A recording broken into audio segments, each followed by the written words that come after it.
मेरी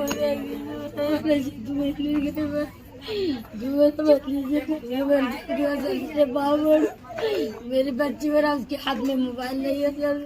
प्रयागराज की गलियों से निकला हुआ मासूम चेहरा, जिसकी नीली कजरारी आंखों ने कुंभ के मेले में हर किसी को सम्मोहित कर दिया था।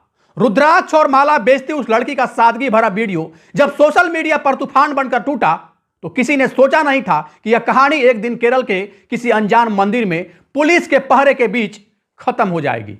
आखिर ऐसा क्या हुआ कि महाकुंभ की वह सम्मोहक छवि आज एक सनसनीखेज हेडलाइन बन गई है? क्या यह वही प्यार है जिसके लिए उसने दुनिया छोड़ दी, या फिर एक सोची समझी साजिश जिसे लव जिहाद का नाम दिया जा रहा है? आज के इस विस्तृत रिपोर्ट में हम उसी मोनालिसा भोसले की कहानी की हर परत खोलेंगे जिसके एक फैसले ने 2 राज्यों की पुलिस और एक पूरे परिवार की नींद उड़ा दी है।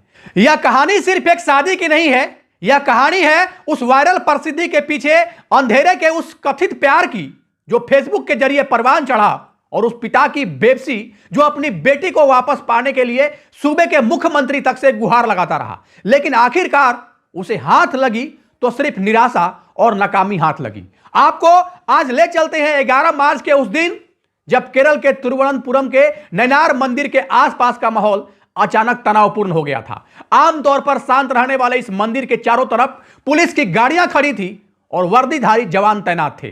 स्थानीय लोग हैरान थे कि आखिर मंदिर में ऐसा क्या होने जा रहा है जिसके लिए इतने कड़े इंतजाम किए गए हैं।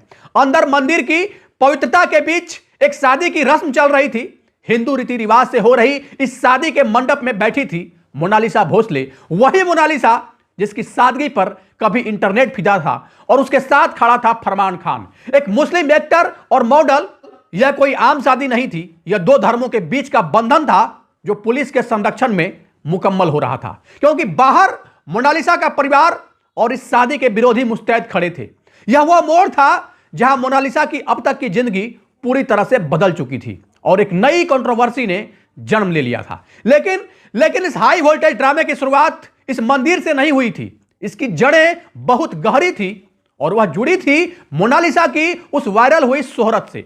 साल 2025 का प्रयागराज का महाकुंभ, जब लाखों की भीड़ में एक अनजान चेहरा कैमरे में कैद हुआ था और देखते ही देखते मोनालिसा भोसले एक ब्रांड बन गई थी। उसकी सादगी और उसकी आंखों ने लोगों को इस कदर दीवाना बनाया कि उसे मॉडलिंग और फिल्मों के ऑफर भी उसी समय मिलने शुरू हो गए थे। और इसी बीच सोशल मीडिया के जरिए मोनालिसा की मुलाकात फरमान खान से हुई। दोनों के बीच बातचीत शुरू हुई जो धीरे धीरे दोस्ती और फिर प्यार में बदल गई। करीब 1.5 साल तक यह रिश्ता गुपचुप तरीके से चलता रहा। दोनों के बीच का यह रिश्ता सिर्फ भावनाओं का नहीं था, बल्कि इसमें ग्लैमरस वर्ल्ड के सपने, एक दूसरे के प्रति आकर्षण भी शामिल था। लेकिन जैसे ही मोनालिसा के परिवार को इस रिश्ते की भनक लगी, घर में पूरी तरीके से भूचाल आ गया। मोनालिसा के पिता जय सिंह भोसले के लिए यह खबर किसी सदमे से कम नहीं थी। जय सिंह भोसले के लिए यह सिर्फ एक प्रेम कहानी नहीं थी, उनके लिए यह उनकी बेटी की बर्बादी की शुरुआत थी। उन्होंने इस रिश्ते का कड़ा विरोध किया और फरमान खान के इरादों पर सवाल उठाए। पिता ने आरोप लगाया कि यह एक साजिश है, एक ट्रैप है जिसे लव जिहाद कहा जाता है। उन्होंने साफ कर दिया कि उन्हें यह रिश्ता किसी भी कीमत पर मंजूर नहीं है। लेकिन मोनालिसा अपने फैसले पर अडिग थी। परिवार की तरफ से दबाव और पाबंदियां बढ़ती गई। मोनालिसा का दावा था कि परिवार ने उस पर इतना दबाव बना दिया था कि उसे अपने ही रिश्तेदार से जबरन शादी करने के लिए मजबूर किया जा रहा था। यह वह बिंदु था जहां मोनालिसा को लगा कि उसके पास भागने के सिवा और दूसरा कोई रास्ता नहीं है, और फिर उसने वह कदम उठाया जिसने एक पिता को बेबस और एक परिवार को तबाही के कगार पर लाकर खड़ा कर दिया। मोनालिसा घर से भाग निकली और सीधे फरमान खान के पास पहुंची। दोनों ने अपनी सुरक्षा के लिए केरल का रुख किया, क्योंकि वहां फरमान के तार जुड़े थे और उन्हें लगा कि वहां उन्हें वो सुरक्षा मिलेगी जो उन्हें अपने घर में नहीं मिल सकती थी। मोनालिसा के गायब होते ही उसके पिता ने पुलिस से संपर्क किया, लेकिन यह कोई आम गुमशुदगी का मामला नहीं था। पिता ने आरोप लगाया कि उनकी बेटी को दबाव में बहला फुसलाकर और डरा धमका कर ले जाया गया। जय सिंह भोसले ने मध्य प्रदेश के मुख्यमंत्री से भी अपनी बेटी को वापस लाने की गुहार लगाई। उनके दिल में यह डर बैठ गया था कि उनकी बेटी के साथ कुछ बुरा होने वाला है। वह हर दिन उस दरवाजे को खटखटा रहे थे जहां से उन्हें मदद की उम्मीद थी। वह खुद केरल भी गए अपनी बेटी को ढूंढने के लिए, लेकिन मोनालिसा वहां से वापस नहीं लौटी। इस बीच केरल में मोनालिसा और फरमान खान सीधे पुलिस के पास पहुंचे। वे तिरुवनंतपुरम तंपानूर पुलिस स्टेशन हाजिर हुए और अपनी जान का खतरा बताते हुए सुरक्षा की मांग की। यह पुलिस के लिए भी एक बड़ी चुनौती थी।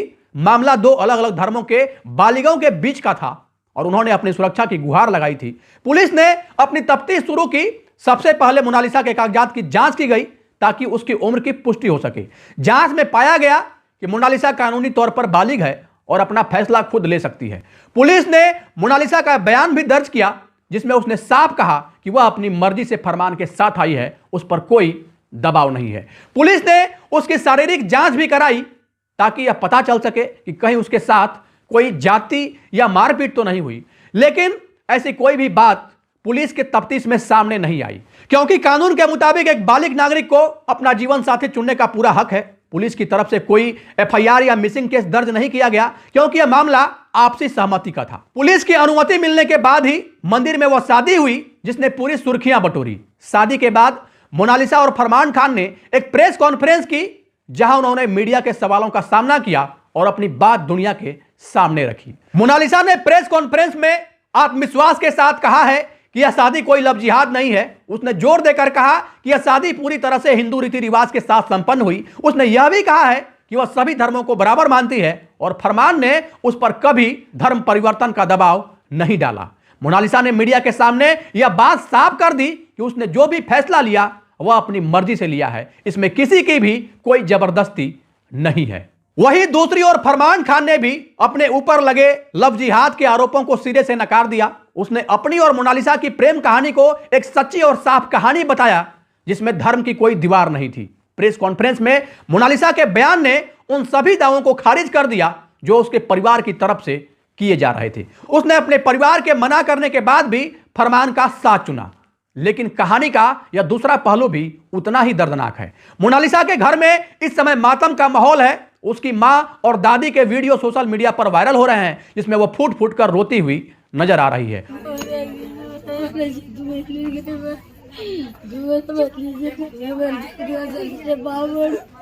मेरे बच्चे मेरा उसके हाथ में मोबाइल नहीं है सर। उसकी मां ने रोते हुए कहा कि उनके घर में मातम छाया हुआ है और उनकी बेटी उनसे दूर हो गई है। यह वो इमोशनल एंगल है जिसने इस पूरी कहानी को और भी पेचीदा बना दिया है। एक तरफ एक बालिग लड़की का अपना जीवन साथी चुनने का अधिकार है तो दूसरी तरफ परिवार का वह दर्द जो अपनी बेटी को खोने के एहसास से टूट गया है। वहीं अब मोनालिसा अपने बॉयफ्रेंड से पति बन चुके फरमान के साथ सोशल मीडिया पर लाइव आती है और शासन प्रशासन से अपनी सुरक्षा की मांग करती है। वो दोनों एक साथ कहते हैं कि हम दोनों ने अपने धर्म के विरुद्ध जाकर शादी की, अपने प्यार को एक नाम दिया, इस वजह से दोनों संप्रदाय के लोग हम दोनों के दुश्मन बन गए हैं। लगातार दबाव बनाने की कोशिश कर रहे हैं। सरकार शासन प्रशासन हमारी सुरक्षा का प्रबंध करे। तो मैं मोनालिसा भोसले और ये मेरे पति फरमान खान है और मैं वीडियो एक लेटर के साथ सभी को मेल कर रही हूँ, तो प्लीज हमारी मदद करो। हमें खुलेआम मारने की काटने की धमकी दी जा रही है। मुख्यमंत्री, टीआई कमिश्नर, मीडिया वालों को सभी तक ये लेटर जाएगा। हमारी मदद करो प्लीज। अब देखना यह है कि क्या सरकार या संबंधित शासन प्रशासन इस वायरल वीडियो के बाद क्या कदम उठाती है।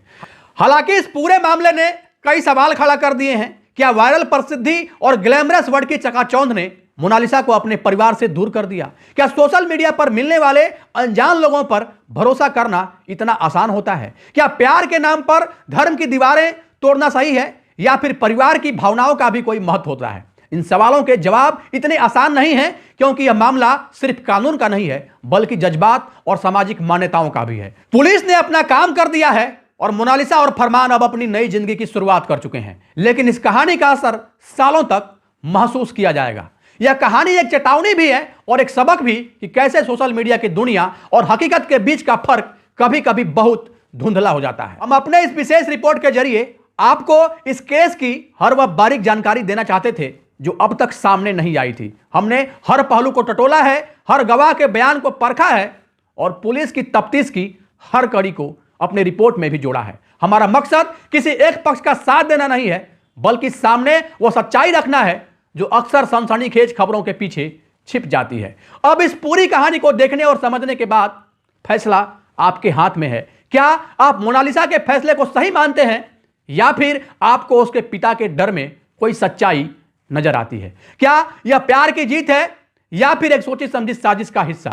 यह वह सवाल है जिसके जवाब आपको खुद तलाशने होंगे। अब जब आप इस पूरी इन्वेस्टिगेटिव रिपोर्ट को देख चुके हैं तो हम आपसे जानना चाहते हैं कि आपकी इस बारे में क्या राय है। जनतक न्यूज दर्शकों के तौर पर आप इस घटना को किस नजरिए से देखते हैं? क्या आपको लगता है कि मोनालिसा ने अपनी मर्जी से शादी की है या फिर उसके परिवार के आरोप सही हैं? क्या इस तरह की शादियों को लव जिहाद का नाम देना सही है या फिर यह दो लोगों के बीच का आपसी मामला है? आपके मन में इस केस को लेकर क्या सवाल उठ रहे हैं? कमेंट बॉक्स में हमें जरूर बताएं। आपके हर कमेंट का हमें इंतजार रहेगा, क्योंकि यह एक बहुत ही गंभीर और संवेदनशील मुद्दा है और इस पर चर्चा होना बहुत जरूरी है। अगर आपको यह रिपोर्ट विस्तृत और निष्पक्ष लगी हो तो इस वीडियो को लाइक करें और अपने दोस्तों और परिवार के साथ जरूर शेयर करें ताकि वह भी इस मामले के हर पहलू से वाकिफ हो सकें। और हां, अगर आप हमारे चैनल पर नए हैं और इस वीडियो को YouTube चैनल पर देख रहे हैं तो YouTube चैनल जनतक न्यूज को सब्सक्राइब करना न भूलें। और वहीं दूसरी ओर